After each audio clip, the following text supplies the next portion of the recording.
Metro রেলের লাইনটি উত্তরার দিয়াবাড়ি থেকে মতিঝিল পর্যন্ত হওয়ার কথা। সেটাকে সরকার এখন মতিঝিলের পরিবর্তে কমলাপুর পর্যন্ত নিয়ে শেষ করতে চায়। এর জন্য বাড়তি ১.১৬ কিলোমিটার রেল লাইন নির্মাণ করতে হবে। কাজটির জন্য খরচ হবে প্রায় ৭,৫০০ কোটি টাকা। একই সঙ্গে প্রকল্পটির মেয়াদ ২০২৫ সালের ৩১ ডিসেম্বর পর্যন্ত বাড়াতে চায় Dhaka mass transit company limited. MTCL সূত্রে জানা গেছে, মেট্রো রেলের জন্য বাড়তি ১০০ কিলোমিটার রেল লাইন নির্মাণ করতে গেলে দুটি সরকারি সংস্থা বাংলাদেশ রেলওয়ে ও বাংলাদেশ সড়ক পরিবহন কর্পোরেশনের পাশাপাশি ব্যক্তি মালিকানাধীন ৬ একর জমি তাদের অধিগ্রহণ করতে হবে। এ জমি অধিগ্রহণ ও পুনর্বাসনের জন্য ১,০১৫ কোটি টাকা খরচ পড়বে। বাকি টাকা খরচ হবে অবকাঠামো নির্মাণে। এ ব্যাপারে একটি প্রস্তাব অনুমোদনের জন্য পরিকল্পনা কমিশনে পাঠানো হয়েছে। মেট্রো রেল লাইন ৬ শীর্ষক এ প্রকল্প প্রথম অনুমোদন পায় ২০১২ সালে। এক দশক পর এসে রেল লাইনের দৈর্ঘ্য বাড়ানো সহ নতুন কিছু কাজ যোগ করতে চায় ডিএমটিসিএল। এছাড়া বাড়তি আয়ের জন্য নতুন করে ৩টি স্টেশন প্লাজা ও ট্রানজিট ওরিয়েন্টেড ডেভেলপমেন্ট করতে চায় সংস্থাটি। যাত্রীদের টিকিটের উপর নির্ভরশীল না থেকে বিপণী বিতান করার পরিকল্পনাও নেওয়া হয়েছে।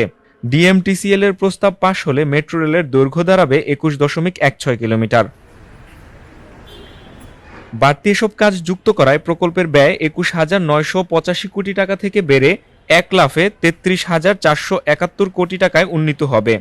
অর্থাৎ মেট্রো রেলের ব্যয় বাড়ছে ১১,৪৮৬ কোটি টাকা। প্রকল্পের সার্বিক ব্যয় মেটাতে জাপান আন্তর্জাতিক সহযোগিতা সংস্থা ১৯,৬৭৫ কোটি টাকা ঋণ দিবে। বাকি ১৩,৬৯৬ কোটি টাকার জোগাড় দিবে সরকার। এদিকে মেট্রো রেল প্রকল্পের উপর যখন সমীক্ষা করা হয়েছিল, তখন কেন স্টেশন প্লাজা ও ট্রানজিট ওরিয়েন্টেড ডেভেলপমেন্টের পরিকল্পনা করা হয়নি তা নিয়ে প্রশ্ন তুলেছে সড়ক পরিবহন ও মহাসড়ক বিভাগ।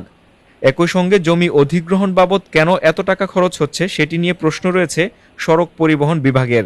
গত ১২ জানুয়ারি এ প্রকল্পের স্টিয়ারিং কমিটির সভায় সড়ক পরিবহন সচিব নজরুল ইসলাম বলেন, নতুন করে জমি অধিগ্রহণ করতে সরকারি কোষাগারের ব্যয় ১৫% বাড়ছে, যা অনভিপ্রেত। ডিএমসিএল এর তথ্য অনুযায়ী এখন পর্যন্ত মেট্রো রেলের প্রকল্পের কাজ ৭০% অগ্রগতি হয়েছে। চলতি বছরের ডিসেম্বর নাগাদ উত্তরা থেকে আগারগাঁও পর্যন্ত মেট্রো রেল উদ্বোধন করার কথা রয়েছে। আগামী বছরে ডিসেম্বর নাগাদ মতিঝিল পর্যন্ত মেট্রো রেল চালু হওয়ার কথা রয়েছে। আর কমলাপুর পর্যন্ত পুরো কাজ শেষ করতে ২০২৫ সালের ৩১ ডিসেম্বর পর্যন্ত সময় চেয়েছে ডিএমটিসিএল।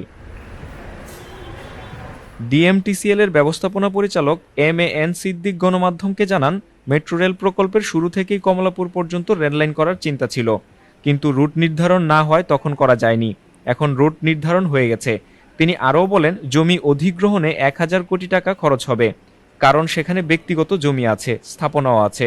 জমি অধিগ্রহণের বিষয়ে পরিকল্পনা কমিশন যেসব তথ্য চেয়েছে তার সবই দেওয়া হয়েছে।